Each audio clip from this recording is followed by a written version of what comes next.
கருணைக்கிழங்கு. கருணைக்கிழங்கில் நார்ச்சத்து அதிகம் உள்ளது.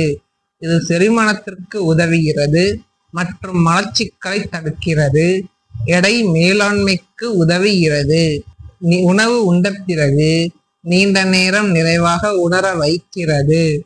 கருணைக்கிழங்கில் கிளைசமிக் குறியீடு குறைவாக இருப்பதால் இது இரத்த சர்க்கரை அளவை மெதுவாக உயர்த்துகிறது.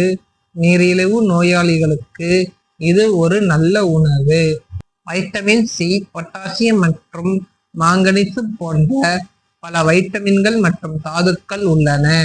இவை நோய் எதிர்ப்பு சக்தியை அதிகரிக்கவும், இரத்த அழுத்தத்தை கட்டுப்படுத்தவும், எலும்புகளை வலுப்படுத்தவும் உதவுகின்றன. கருணைக்கிழங்கில் ஆன்டி ஆக்சிடென்ட்கள் அதிகம். இவை உடலில் உள்ள தீங்கு விளைவிக்கும் ஃப்ரீ ரேடிக்கல்களை எதிர்த்து போராட உதவுகின்றன. கருணைக்கிழங்கில் கலோரிகள் குறைவாகவும் நார்ச்சத்து அதிகமாகவும் இருப்பதால் இடை இழப்பிற்கு உதவுகிறது. கருணைக்கிழங்கில் உள்ள பொட்டாசியம் இரத்த அழுத்தத்தை குறைத்து இதய ஆரோக்கியத்தை மேம்படுத்துகிறது. வைட்டமின் சி சரும ஆரோக்கியத்திற்கு நல்லது. இது சருமத்தை பளபளப்பாக வைத்திருக்க உதவுகிறது.